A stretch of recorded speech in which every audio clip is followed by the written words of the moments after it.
Usapang totoo, walang preno. You under vlogcaster, real talk lang, walang plastikan. Magandang araw mga ka-Wonder, welcome back sa ating YouTube channel, Wonder Vlogcaster po. Magandang gabi. Pag-usapan natin mga ka-Wonder, ang darating na April 29. Alam natin na dadaos muli itong hearing dyan sa House Committee on Justice sa House of Representatives. At mayroong pasabog mga ka-Wonder, no?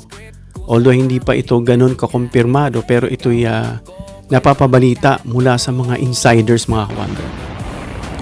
Na kung pagbabasihan nga natin na sinabi nga ni Attorney Matibag sa kanyang interview dyan sa News 5 kay Ted Filon, sinabi nga no, na may hinire na assassin itong si Sara.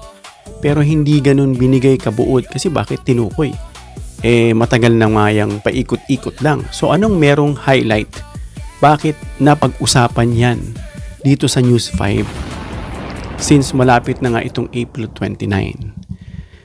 Panoorin muna natin mga ka-Wonder itong video, no? Para maitahi natin itong pinag-uusapan natin na sinabi ni Attorney Matibag. Pakinggan natin mga ka-Wonder. Napakaikli lang nito, mga 4 minutes lang.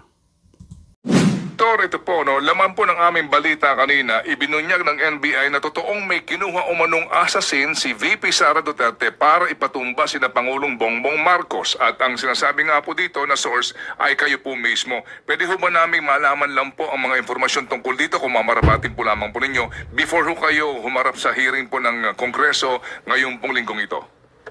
Well, just to set the record straight, ang interpretation po namin sa threat niya, hindi conditional yon. Ibig sabihin yung threat niya, completed yun eh. Kasi siya mismo po ang nagsabi na humanap na siya ng kausap ng assassin na pag namatay siya, may nangyari sa kanya, ay papatayin si Pangulong Bongbong Marcos, si First Lady Lisa Marcos Araneta, at si Speaker Romualdez. So it's an actual threat. So sabi ko nga, although we filed already a case of great threat and inciting to sedition, this is an open case because we are looking for that person na sinabi niya. Kung maalala po ninyo, may mga mention doon sa testimony po doon sa hearing sa impeachment na si VP Sara put up an army. So, binamonitor po namin yung movement niyan. Saka, pag mapansin po ninyo, every time any one of them will talk, yan pong, yung kapatid po niya, nung nagkaroon ng rally ng rage, they're always after the head of the president. And we will treat it as serious threat po sa ating presidente. And not only to the president, but to the national security. Kasi, hindi po ordinaryong tao yung tinitreatin mo. And the one who's issuing a threat is the vice president who will benefit. Kung mawala pa yung presidente, who will be the direct beneficiary? So siya po. So the elements of conspiracy to commit murder, ano doon po? Ang problema lang siyempre sa atin, the conspiracy to commit murder, hindi pa po siya actionable. Unless meron na talagang nangyari na actual na physical na, halimbawa, meron ng prostrated po yan or attempted, meron po, or consummated. Pero as of now, yun po yung view ng NBI dyan. Kaya po, nung isang linggo nga, habang naka-live broadcast po si Presidente, merong isang tao nag-comment doon, actual person, barilin na yan. Sabi po, from the law enforcement point of view, investigation point of view, malay natin kung yun kausap at sinabi, ito yung signal mo sa ganitong lugar, ito yung magiging signal mo. And somebody is there already to really to shoot the President. So those are the threats that we are considering serious. So yun mga ka-Wonder, no, narinig natin mismo kay NBI Director Melvin Matibag, no, na siya mismo yung resource person at nagpapatunay na talaga palang may hinire itong si Sara Duterte na assassin para itumba ang Pangulo, First Lady at saka ang former House Speaker Martin Romualdez. Ngayon ito pa yung napakaseryosong banta, no? Hindi ito indirect, sabi nga niya eh. Siya mismo nagsabi at galing mismo sa bibig niya. No? Talagang, alam mo, itong nasa government, NBI, mga abogado, they are very careful sa kanilang pagsasalita kasi iba yung dating na impluwensya nila. Unlike sa atin, pwede tayong magalit, pwede tayong magbuhos ng galit as long as hindi tayo lumalagpas dun sa ating freedom of speech, mga ka-Wonder. Biruin mo yun, may sariling army itong si Sara Duterte. Laman ng bibig nila, puro violente. At ito nga, nakikita yung mga aligasyon mula sa kanyang ama, dito kay Pulong, sa kanya, no, itong mga involvement sa sindikato, sa droga at kung ano-ano pa. Pero mo tapos parang ang tatapang pa si Sigpa. Dapat talaga makikita rito mga ka-wonder. Ipakita na itong mga lalo nang nasa pwesto na no one is above the law. No? Although alam natin na yan ay iniimbestigahan pa. Pero nakitain na ito, mga ka-wonder, ng probable cause. Nakitaan na ito ng prima facie. Nakitaan na ito, mga ka-wonder, na talagang siguro out of 100%, lagpas-lagpasan, masasabi nila 80% kahit hindi pa yan nasasabing nawaan sa trial. Kasi may sarili-sarili tayong opinion. Basa sa mga nakikita natin, mga report, pinagsama-samang mga investigasyon, hearing na naririnig natin. So nagka-come up tayo sa sarili nating kaalaman, sa sarili nating opinion. Na ano ba talaga ang meron, sino ba talaga itong mga Duterteng ito na nagsisiga-sigaan, na nagtatapang-tapangan, na nagparang, alam yun, pag-gangster effect na para katakutan sila. Alam na natin kung bakit sila ganun, of course. Isa dyan, siyempre, kung totoo man itong sinasabi, para takutin yung mga tao, magbigay ng warning, ng message, ng chilling message. Ito kami, katakutan nyo kami, parang ganun. No? Meron dito mga ka-wonder, no? So patunay nga, si Attorney Matibag ay isa sa magiging resource person. No? O witness, sabihin natin. Pero kasi nga, hindi naman niya na-witness yung krimen mismo. So magiging resource siya base sa mga investigasyon na nalakap niya. Meron ditong post mga ka-wonder, no? Mula rito dito sa Live Awake, Thea Tan. Meron ditong post, sabi, OMG! Mukhang may matinding pasabog sa April 29, no? Sa House Committee on Justice hearing. Remember when Sarah said, I already contacted an assassin? Sabi niya. So paulit-ulit ito, matagal na ito nabanggit. So bakit? Anong meron sa highlight? And then threatened PBBM, FLAM, and former Speaker of the House, Martin Romualdez. Something related to this. Whoa, can't wait, sabi niya. So meaning, yung i-discuss o ididinigin sa April 29, mga ka-wonder, that's gonna be this coming Wednesday.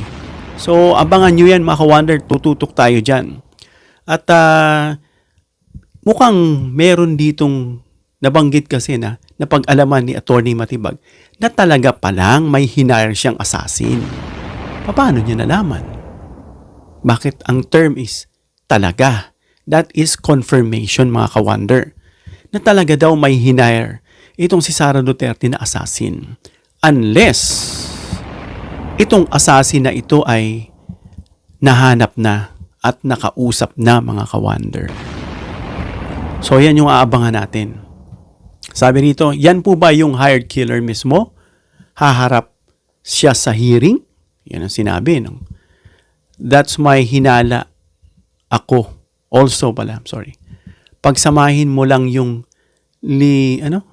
Livena Banta ni Inday plus yung kay Baste, meron talagang kasali sa Plan A, Plan B at Plan C. If you notice, mga ka-wonder, lahat na lumalabas sa bunganga nito mga to, puro violente, no? Pero pag hinamon mo naman, daig pa yung 4:00 sa sobrang bilis tumakbo. Puro lang patapang. No, kaya mga ka-wonder, itong ginagawa nila dapat matuldukan na ito. No?